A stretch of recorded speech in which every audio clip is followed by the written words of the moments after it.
नमस्कार दोस्तों, मैं विपुल कौशिक आपका स्वागत करता हूं आपके अपने YouTube चैनल में। और हम बात करने वाले हैं, जैसा अपने थंबनेल में आपने देखा होगा, KRBL के बारे में।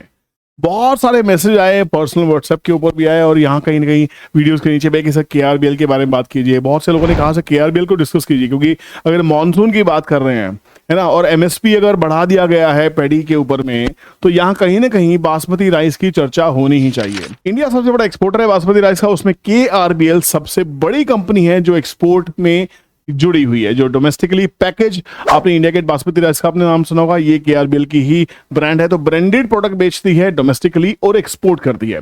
तो यहाँ पे हाल ही में इनके जो CEO हैं, उन्होंने कुछ कहा है, पर उससे पहले, उसको देखने से पहले मेरी आपसे रिक्वेस्ट है, अगर आप चैनल पे नए हैं तो चैनल को सब्सक्राइब कीजिए, अभी के अभी बेल नोटिफिकेशन ऑन कीजिए, क्योंकि वीडियो के अंत तक जाते आते आप चैनल को सब्सक्राइब करना भूल जाते हैं, बेल नोटिफिकेशन को हिट करना भूल जाते हैं, लाइक करना भूल जाते हैं। एक सेकंड लगती है भैया हर चीज के लिए, कर दीजिए, आपका ही भला मेरा ही भला, है ना। चलिए न्यूज देखने की कोशिश करते हैं कि न्यूज है क्या। न्यूज बहुत सारी चीजें हैं।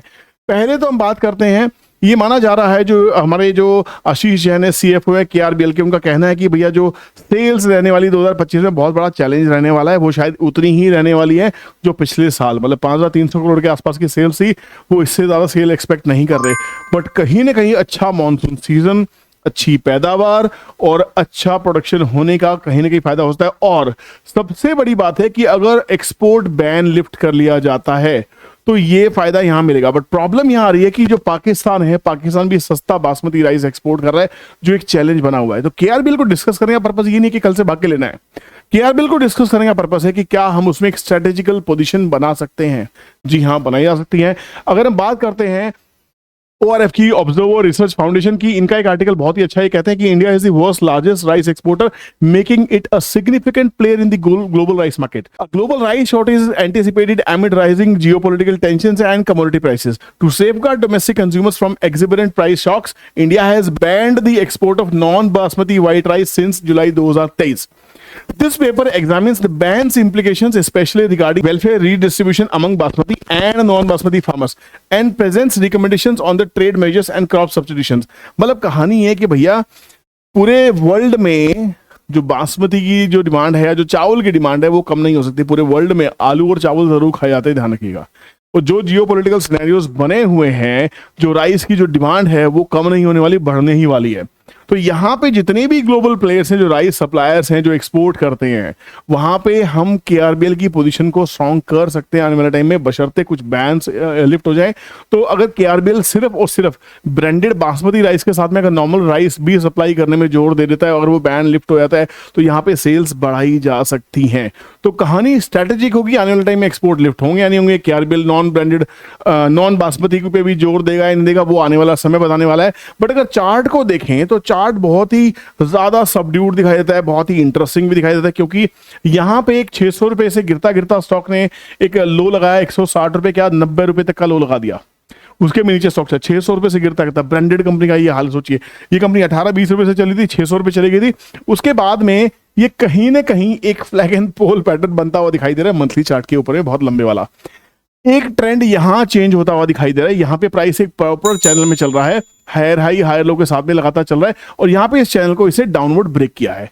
तो जब तक प्राइस देखिए 297 के आसपास में आ चुका है, जब तक प्राइस इस चैनल में वापस नहीं चलता और सपोर्ट लेके नहीं चलता, मेरा यहाँ टेक्निकल बुलिशनेस नहीं देखने को मिलेगी। मेरा जो व्यू है वो बुलिश नहीं होगा। तो अगर KRBL को ब्रेकआउट देना है तो कम से कम वो 324 रुपए के प्राइस को पार करे, इस चैनल के अंदर चले और सपोर्ट लेके चले। और यहाँ पे वॉल्यूम्स, हालांकि वॉल्यूम्स दिखनी शुरू हो गई हैं अप्रैल के महीने में, जून के महीने में ताबड़तोड़ बाइंग बासमती राइस के इस स्टॉक में देखने को मिली है। और पिछले कुछ टाइम से अगर आप देखेंगे तो बहुत स्लो एंड स्टेडी इसमें बाइंग देखने को आ रही है।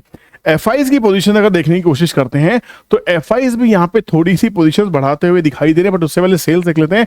4000 करोड़ का सेल्स करने वाली कंपनी 4200 करोड़, 5363 करोड़, 5385, मतलब ये माना जा रहा है कि 2025 में भी ना ये 5300 5400 करोड़ के आसपास में ही ये सेल्स रहने वाली है। अगर सेम सेल्स भी रहती है तो कंपनी के फंडामेंटल्स कहाँ चेंज हो रहे हैं? कंपनी के जो प्रॉफिट्स है वो 800-900 करोड़ के फिर भी रहने वाले हैं।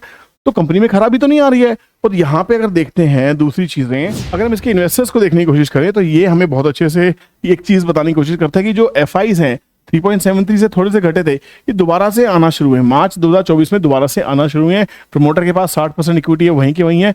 पब्लिक के पास से थोड़ा सा माल गिरा है, इंस्टीट्यूशंस भी वहीं के वहीं लेके बैठे हुए हैं। तो कहीं ना कहीं कोई माल बेच नहीं रहा है, तो सारा टेक्निकल गेम ही दिखाई दे। तो टेक्निकल गेम करना है तो फायर्स के टर्मिनल पे समझते हैं। फायर्स में अकाउंट खोलिए, उसके दो फायदे हैं, एक तो टेक्निकल्स करना है आपको, दूसरा अब जुलाई से होने वाले फ्री सेशन में आप पार्टिसिपेट कर सकते हैं। फ्री सेशन आप जुड़ सकते हैं, उसमें सीखेंगे। पूरे 1 महीने की फ्री क्लास चलने वाली है, कोई दुनिया में नहीं कर रहा है। मैं दीवाना हूं इसलिए कर रहा हूं, आपको पसंद है इसलिए करने की कोशिश कर रहा हूं, ठीक है ना। तो यहाँ पे 1 महीना फ्री है, उसके बाद बाकी बाद में देखे जाएंगे। तो यहाँ पे दोबारा से देखते हैं, एक फ्लैग एंड पोल पैटर्न की तरह आप इसको सोच सकते हैं। यहाँ पे एक पोल पैटर्न और फ्लैग पैटर्न बना है और ये ब्रेकआउट है। अब यहाँ पे सस्टेन करने के लिए बेसिकली नीचे में ये लेवल नहीं आने चाहिए, उसको अभी अगर जाना है तो इस रेंज में वापस ऊपर आना पड़ेगा।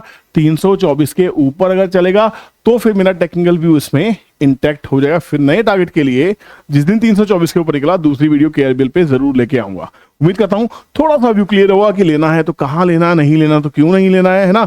जो इसने 300 रुपए का एक साइकोलॉजिकल बैरियर ब्रेक किया है नीचे में, यहाँ पे नीचे जो सपोर्ट बनेगा 289 के आसपास बनेगा, 289 से 272 के बीच में। तो इसके बीच में अगर कंसोलिडेशन मिलती है, यहां से अगर आप ट्रेंड रिज्यूम करता है तो यहाँ पे भी आप पोजिशंस को बनाने की कोशिश कर सकते हैं। उम्मीद करता हूं व्यू क्लियर हुआ होगा, कुछ हेल्प मिली होगी। प्यार देने के लिए कमेंट कीजिए, सपोर्ट देने के लिए वीडियो को लाइक कीजिए, दोस्तों में शेयर कीजिए। चैनल पे नए हैं तो चैनल को सब्सक्राइब कीजिए, है ना। बेल नोटिफिकेशन ऑन कीजिएगा ताकि हम दोबारा जरूर मिल सके। मिलते किसी नई इंटरेस्टिंग वीडियो में, तब तक के लिए टेक केयर, बाय बाय, जय हिंद।